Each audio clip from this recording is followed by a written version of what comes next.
Good morning বন্ধুরা, তোমরা সকলে কেমন আছো? পম্বার বাংলা ব্লগ চ্যানেলে তোমাদেরকে স্বাগতম। আশা করি তোমরা সকলেই ভালো আছো। আর কি বলো তো, এতটা গরম পড়েছে, সত্যি কথা বলতে কেউই আমরা ভালো নেই। গরমটা প্রকৃতি এতটা রুষ্ট হয়ে গেছে আমাদের প্রতি যে প্রচণ্ডভাবে গরম দিচ্ছে। আর তার জন্য দায়ী কিন্তু আমরা যদি এতটা পরিমাণে গাছপালা না কাটতাম তাহলে এতটা গরমও হয়তো বাড়তো না। তো চলো বন্ধুরা, কিছু তো করার নেই। সত্যি কথা বলতে আমাদের একাদের হাতে কিছু নেই, সব কিছুই সবার হাতে।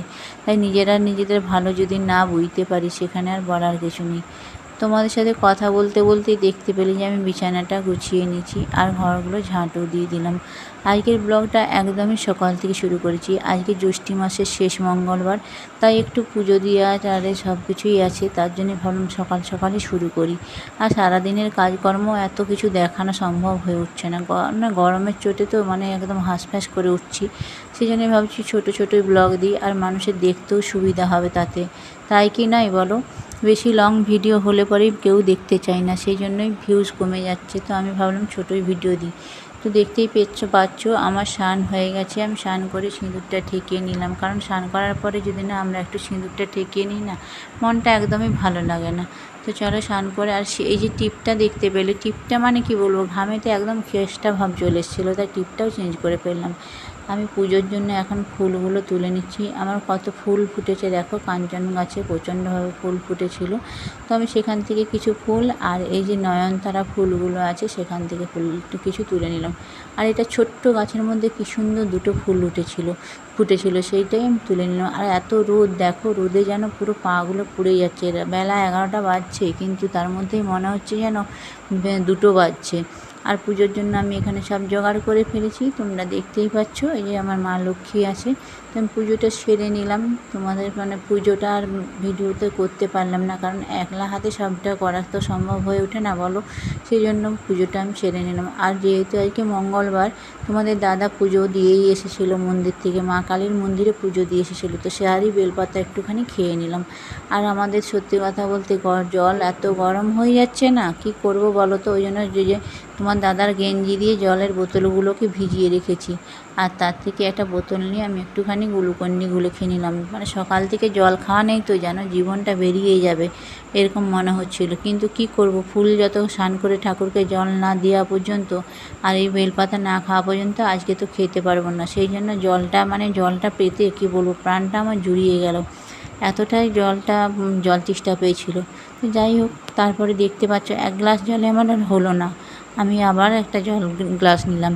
তারপরে আজকে তো মুড়ি চিড়ার দিন, তাই সকালবেলায় পুজো টুজো সেরে তখন বাজছে 11:30 এখন, তো একটু মুড়ি শশা আর চানাচুর করে নিয়ে খেয়ে নিলাম।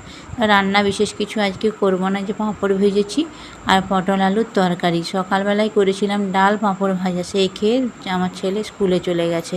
তো আর এই যে দেখতে পাচ্ছ, এই মশলাটা আমি শিলনোড়া দিয়েই বেটেছি, জিরে আদা। তো আজকে পুরোপুরি নিরামিষ, সেই জন্য জিরে আদা দিয়ে পটলের তরকারিটা বানাবো।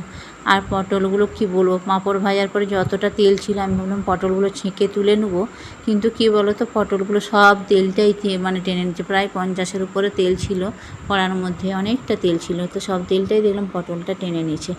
যাই হোক, তার মধ্যে আমি পটলের তরকারিটা ভালো করে কষিয়ে রান্না করে নিচ্ছি, কারণ একটাই তো তরকারি, তাই সেই জন্য ভালো করেই রান্নাটা করে ফেললাম।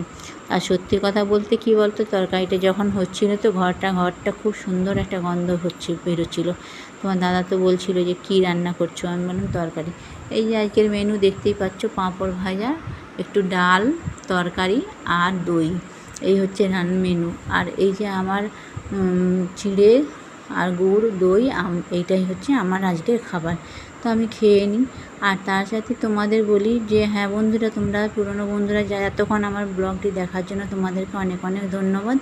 আর যে যেখান থেকে ব্লগটা দেখছো তোমাদেরকে অনেক অনেক ধন্যবাদ আর ভালোবাসা জানাই। তোমরা এইভাবেই আমার পাশে থেকো, তোমাদেরকে অসংখ্য ধন্যবাদ দিই। আজকে আমার ইউটিউব পরিবারে যতজন মেম্বার হয়েছে, তোমাদের ভালোবাসার জন্যই আমি আজকে এই মেম্বারটা তৈরি করতে পেরেছি। যাই হোক, আজকে কথা বলে আমি ব্লগ তৈরি করিনি, সত্যি কথা বলতে কথাটা আমি পরেই দিয়েছি। তো আমি এবারে খেয়ে নেবো, কেন খিদাও পাচ্ছে, প্রায় 2:30 বাজতে যাচ্ছে। তো চলো বন্ধুরা, তোমরা যে এখান থেকে ব্লগটা দেখছো, যদি ভালো লেগে থাকে লাইক কমেন্ট শেয়ার করে দিও। আর সাবস্ক্রাইব, নতুন বন্ধুদের বলো সাবস্ক্রাইব করে আমার পাশে থেকো। আর আজকের মতো ব্লগ শেষ করলাম, টাটা। সবাই ভালো থেকো, সুস্থ থেকো।